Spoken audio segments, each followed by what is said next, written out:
ప్రార్థన చేసుకుందాం. కృపగలిగిన మా తండ్రి, ప్రవేశించిన సంవత్సరం కాలము ఎప్పుడూ పాతదే, క్రీస్తులో ఎప్పుడే నూతనత్వం. కాలాన్ని వెంబడించకుండా క్రీస్తుని వెంబడించే భాగ్యం మాకు దయచేయండి.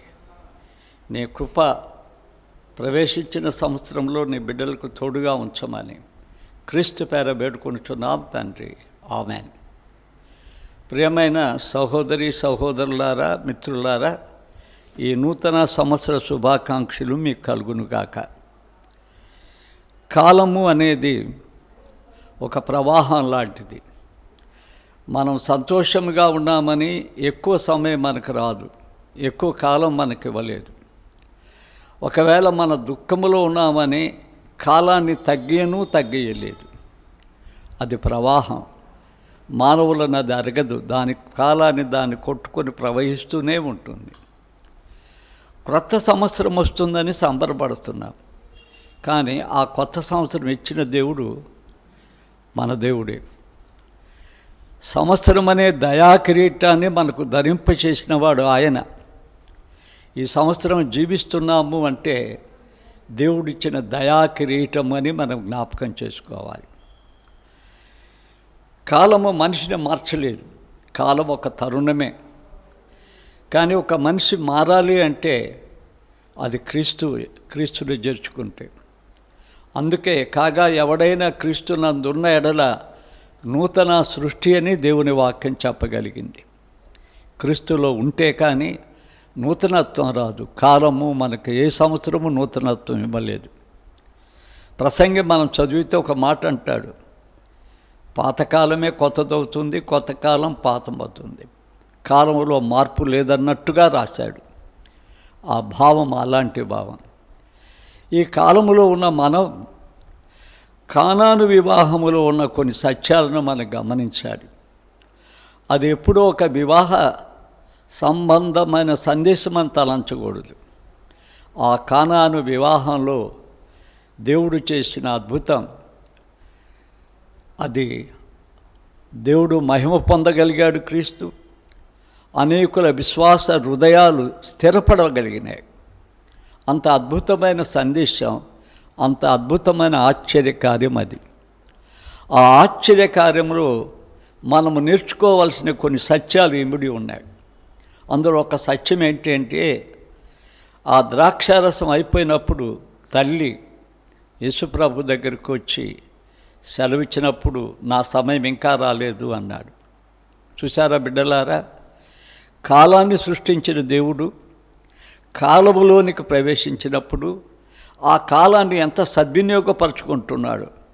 తన సమయం వచ్చినప్పుడే ఆ పని చేస్తాడు. బిడ్డలారా, కాలాన్ని దుర్వినియోగపరచొద్దు. దేవుడే కాలాన్ని తాను తప్పకుండా కాలాన్ని పాటించాడు. లోకములో డబ్బు కంటే అన్నిటికంటే విలువైంది కాలం. నిన్నటి దినం తిరిగి ఈ దినం తెచ్చుకోలేం, వచ్చే సంవత్సరం కూడా మనం తెచ్చుకోలేం. అందుకే ఎఫెసీ 5:15 అంటాడు, దినములు చెడ్డవి కాబట్టి సమయమును పోనీయక సద్వినియోగపరచుకొనొచ్చు, అజ్ఞానుల వలె కాక జ్ఞానుల వలె నడుచుకోమంటాడు. కాలాన్ని సద్వినియోగం చేసుకోవాలి, దుర్వినియోగం చేసుకోకూడదు. దాన్ని వాడుకోవాలి. కాలపు గట్టి మీద నిలబడి హబక్కూకు ఏమంటాడు అంటే, సంవత్సరములు జరుగుచుండగా నీ కార్యాలను తెలియచేయి, నీ కార్యాలను కొత్తపరచు అంటాడు. సంవత్సరాలు జరుగుతూ ఉన్నప్పుడు ఆయన కాలాన్ని గురించిన సత్యం కావాలని దేవుణ్ణి అడగటం మనం చూడగలుగుతున్నాం.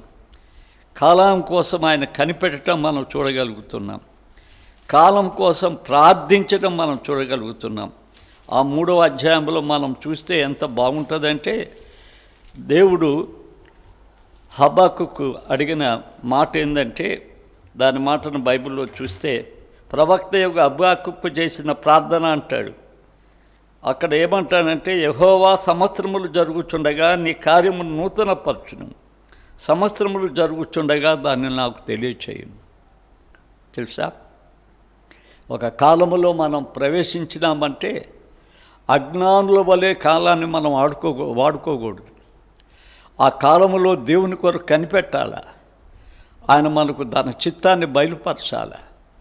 మన సొంత చిత్తాన్ని నెరవేర్చుకుంటున్నాం కాలంలో. సాతాను చూపించే శరీరాశ, నేత్రాశ, జీవపు డంబాలకు పరిగెత్తుతున్నాం. నా ప్రాణమా తిను త్రాగు సుఖించు అని ఆ వెర్రివాడు అన్నట్టుగా ఆ ప్రాణానికి కూడా, తన ఆత్మకు కూడా, తన సోలుకు కూడా ఆహారం పెట్టాలా అనుకుంటున్నాడు. వ్యర్థుడయ్యాడు కదా, వెర్రివాడయ్యాడు. కాబట్టి కాలము దేవుడిచ్చే బహుమానం, దేవుడిచ్చే కిరీటం, దేవుడిచ్చే దానం. ఈ కాలాన్ని సద్వినియోగపరచుకోవాలని దేవుని వాక్యంలో రాయబడటం మనం చూడగలుగుతున్నాం. రెండవది, ఆయన చెప్పినట్లే చేయమంటాడు. దేవుని వాక్యంలో మానవుని మాటలు జీవము లేని మాటలు, దేవుని మాటలు జీవము కలిగిన మాటలు. బైబిల్ గ్రంథమంతా ఆయన మాటలే. ఆయన చెప్పినట్లు మనం చేయగలిగితే ఎంత గొప్ప జీవితం మనం బలపడతామో, స్థిరపడతామో. మన జీవితంలో దేవుని యొక్క స్వరూపాన్ని ఇతరులకు చూపగలుగుతాము. పర్వతోన్నత ప్రసంగం అని ఉంది బైబిల్లో, మత్తయి 5, 6, 7. ఆ అధ్యాయాలు చదివి ముగిస్తూ ఆ ముగింపులు ఒక మంచి మాట చెప్తాడు. ఈయన ఆ మాటలు విని వాటి చొప్పున చేయువాడు బండ మీద తన ఇల్లు కట్టుకొనును అంటాడు. తుఫాను వస్తుంది, వరదలు వస్తాయి, కానీ ఆ ఇల్లునేం చేయలేవు. కాకపోతే బిడ్డలారా, ఆయన మాటలు కొన్ని కఠినంగా ఉంటాయి. అందుకే యోహాను సువార్త 6వ అధ్యాయంలో అనేకులు ఈ కఠినమైన మాటలు వినలేమని వెళ్ళిపోయారు. యేసుప్రభు శిష్యులను చూసి మీరు కూడా వెళ్ళిపోవద్దంటే, వెళ్ళిపోవాలి అని అంటే ఏమంటాడు తెలుసా పేతురు? నీవు నిత్య జీవపు మాటలు కలిగిన దేవుడవయ్యా, మేము ఎక్కడికి వెళ్తాం అంటాడు. ఆయన మాటల్లో నిత్య జీవం ఉంది. ఆయన మాటల్లో నిత్య పరిపూర్ణమైన ప్రేమ ఉంది. ఆయన మాటల్లో ఒక క్రమ సంబంధమైన హెచ్చరికలు ఉన్నాయి. ఆయన మాటలు మనం వినాలి అని దేవుని వాక్యం మనకు తెలుగుతుంది. ఆ మాటలు మన జీవితానికి ఒక బలాన్ని, శక్తిని సమకూరుస్తుందని దేవుని వాక్యం మనకు తెలుపుతుంది. ఆయన మాటలు మనం వినాల. ఆయన మాటల్లో మనకు జీవం ఉంది. చూసారా, ఆయన మాటలు అంటే వాక్. ఆ మాటలు మన జీవితాన్ని ఏం చేస్తాయో తెలుసా? ఆయన వాక్, ఆయన వాక్యం. చూసారా, 119వ కీర్తన మనం చూస్తే 25వ వచనంలో, నా ప్రాణము మట్టినత్తుకొనుచున్నది, నీ వాక్యము నన్ను బ్రతికించుచున్నది. ఆయన మాటలు. అదే యోహాను సువార్త 5వ అధ్యాయంలో సమాధిలో ఆయన మాట్లాడతాడంట. సమాధిలో మరణమైన తర్వాత కదా, వారు మేలు చేయవారు జీవ పునరుద్ధానం, కీడు చేసేవారు తీర్పు పునరుద్ధానం. ఆయన మాట్లాడే దేవుడు. ఆయన వాక్, ఆయన మాట మరణంలో నుంచి జీవంలోనికి తీసుకొస్తుంది. ఆయన మాటలు మన హృదయం నిండా నింపుకోవాలి. చూసారా, కొలసి 3:16 అంటాడు, ఆయన వాక్యాన్ని సమృద్ధిగా మీలో నివసింపనీయమంటాడు. మనలో సాతాను మాటలు ఉన్నాయి, సాతాను రూపు ఉంది. అది పోయి ఈ కొత్త సంవత్సరం ఆయన మాటలు మన హృదయంలో నిండా నింపుకుంటే 119వ కీర్తన 28వ వచనంలో, వ్యసనముల చేత నా ప్రాణము నీరాయను, నీ వాక్యము నన్ను స్థిరపరచును. 31st నైట్ ఎన్నో వాగ్దానాలు చేసుకుంటాం, కాలానికి తెలిసేమోనని. కానీ 31st అయిపోయిన తర్వాత 2-3 తేదీలు, కొంతమంది 3-4 నెలలు, మళ్ళా పాత అలవాట్లన్నీ వస్తాయి. గత సంవత్సరం యొక్క 31వ తేదీ చేసుకున్న తీర్మానాలు ఈరోజు పరీక్షించుకుంటావా? ఎన్ని నీవు నిల్చున్నావో? అవి మన చేత కాదు. మన తీర్మానాలు మన చేత కాదు. మన హృదయములో నిండా దేవుని వాక్యం ఉంటే, కొలసి 3:16 చెప్పినట్లు, ఆ వాక్యం మనల్ని స్థిరపరుస్తుంది. ఏ వ్యసనములో పడకుండా కాపాడుతుంది. అందుకరికే ఆయన చెప్పినట్లు చేయండి. ఆయన చెప్పినట్లు చేస్తే ఏమైంది? నీళ్ళు ద్రాక్షారసం అయిపోయాయి. ఆయన చెప్పినప్పుడు చేస్తే ఏమైపోద్ది? నీ ఎందుకు పనికిరాని నీ జీవితం మధురమైన జీవితంగా మారిపోతుంది. ఆయన మాట్లాడే మాటలు నీ హృదయములో విని అంగీకరించి వాటిని అనుసరిస్తే ఏం కలుగుద్ది? నీకు ఇతరుల జీవితాలను కూడా మధురంగా చేయగలుగుతావు. కాబట్టి బిడ్డ, ఈ సంవత్సరం ఆయన మాట లేను, ఆయన చెప్పినట్లు చేయి. అది నీకు ఆశీర్వాదకరమైంది. అంతేకాదు, ఆయన మాటలుంటే మన జీవితంలో శాంతి కలుగుతుంది. ఆయన నన్ను బ్రతికించాడు అంటాడు 150 వచనంలో 119లో. నా జీవితం నెమ్మదిగా ఉందంటాడు. ఈ సంవత్సరం నువ్వు నెమ్మదిగా గెలవాలంటే ఖచ్చితంగా ఆయన మాటలు వినాలి. అందుకే దేవుని వాక్యంలో సామెతల గ్రంథంలో చెప్పబడ్డ మాటలు మనం చూస్తే ఎంత బాగా చెప్పాడో. సామెత గ్రంథంలో నా ఉపదేశములు అంగీకరించుము, నా ఆజ్ఞలను అంటాడు. నా ఆజ్ఞలు, దేవుని యొక్క ఆజ్ఞలను భంగం చేయకూడదంట. ఆయన ఆజ్ఞలను మనం అనుసరించాలంట. అప్పుడు మనకేం కలుగుతుందో చాలా బాగా చెప్పాడు. ఆ 3వ అధ్యాయం మనం ఆ మొదటి వచనం నుంచి చూస్తే ఎంత సమృద్ధి అయిన మాటలు దేవుడు ఆ భాగంలో మనకు అనుగ్రహించాడో మనం తెలుసుకోవాలి. నా కుమారుడా, నా ఉపదేశం మరువకము, నా ఆజ్ఞలు హృదయపూర్వకముగా గైకొనుము, అవి దీర్ఘాయువు సుఖజీవుతో గడుచు సంవత్సరములు శాంతి నీకు కలుగజేస్తుంది. చూసారా బిడ్డ, ఏమంటాడు దేవుడు? నా ఉపదేశాలు మరవద్దు నాయన, ఆయన మాటలు మరవద్దు అంటున్నాడు. నా ఆజ్ఞలు హృదయపూర్వకంగా గైకొనమంటాడు. అవి డబ్బు ఇవ్వలేనివి ఈ సంవత్సరం నీకు ఇస్తాడు. దీర్ఘావి ఇస్తాడు, సుఖజీవితం ఇస్తాడు, శాంతి ఇస్తాడు. కాబట్టి బిడ్డలారా, ప్రవేశించిన సంవత్సరం ఆయన చెప్పినట్లు నువ్వు చేస్తే నీ హృదయంలో శాంతి ప్రవహిస్తుంది, నీకు దీర్ఘాయు వస్తుంది, సుఖజీవం వస్తుంది. దేవుని మాటలు నీ యొక్క హృదయంలో ఫలిస్తాయి. 3వది ఏం జరుగుతుందో తెలుసా? ఈ సంవత్సరం నువ్వు చేయవలసిన పని ఏంది అంటే, నీకు ఏదైనా ఇచ్చితే దేవుడు ఆ ఇచ్చిన దాన్ని పంచాల.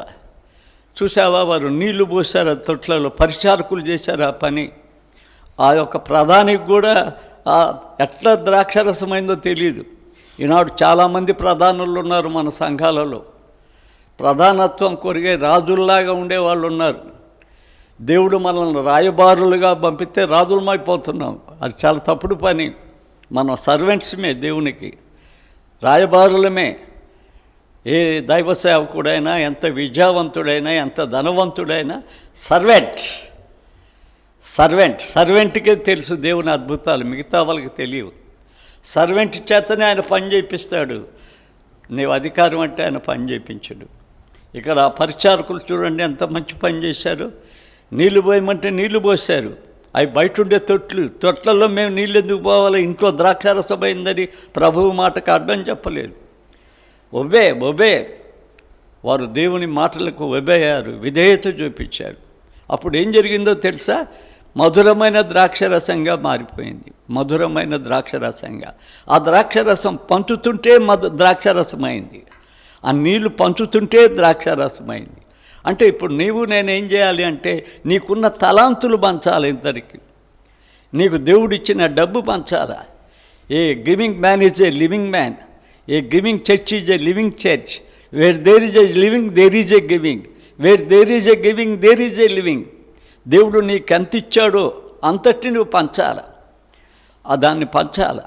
దేవుని యొక్క మాటలు ఏంటి అంటే, నీ కొరకు పరలోక రాజ్యములో ధనాన్ని సంపాదించుకోమన్నాడు. భూలోకంలో అది ఖర్చు చేయాలా, పేదలకి ఇచ్చేయాల. ఈ క్రిస్మస్ దినాల్లో చాలామంది తాము తింటున్న భోజనం పేదలకు పెట్టడం లేదు. ఆ భోజనం వేరుగా పెడుతున్నారు, తను వేరుగా తింటున్నారు. దేవుడు అంగీకరిస్తాడా? పేదలని ఎత్తి చూపించి వాళ్ళకి పనికిమాలని ఆహారం, పనికిమాలని గుడ్డలు, వారి యొక్క శరీరం కనపడే గుడ్డలు, ఇలాంటివి మనం చేయకూడదు. నువ్వు ఇవ్వాలి, నీకు కలిగింది ఇవ్వాలి. ఒకవేళ ఈ సంవత్సరం నీకేదైనా దైవవాక్యం, పాటలు పాడే తలాంతులు ఉన్నాయా? నీ తలాంతులను దాచిపెట్టొద్దు.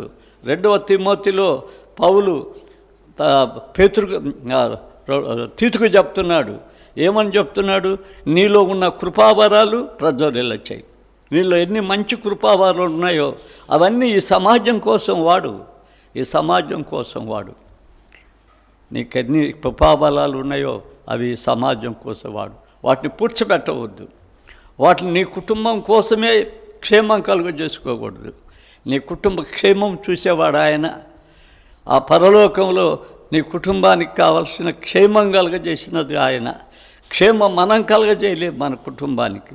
కాబట్టి ఆయనకి ఏది నీకు ఇచ్చాడో అది పంచటానికి ఈ సంవత్సరం నువ్వు సంసిద్ధుడిగా ఉండి ముందుకు పోతే ధన్యకరమైంది.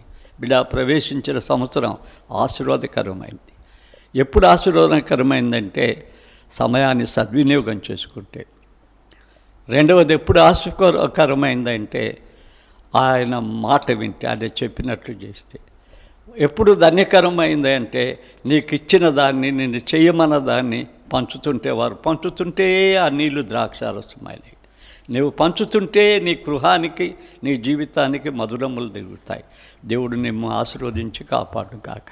ప్రార్థన చేద్దాం. పరిశుద్ధుడా, నీ పాదాలకు ఎంతో వందనాలు. ఈ సంవత్సరం ఈ పనులు మేము చేయగలగటానికి నీ కృప, నీ సన్నిధి, నీ బలం మాతో ఉంచుమని క్రీస్తు పేర వేడుకొంటున్నాం తండ్రి. ఆమేన్. ఇది కూడా 20 నిమిషాలే.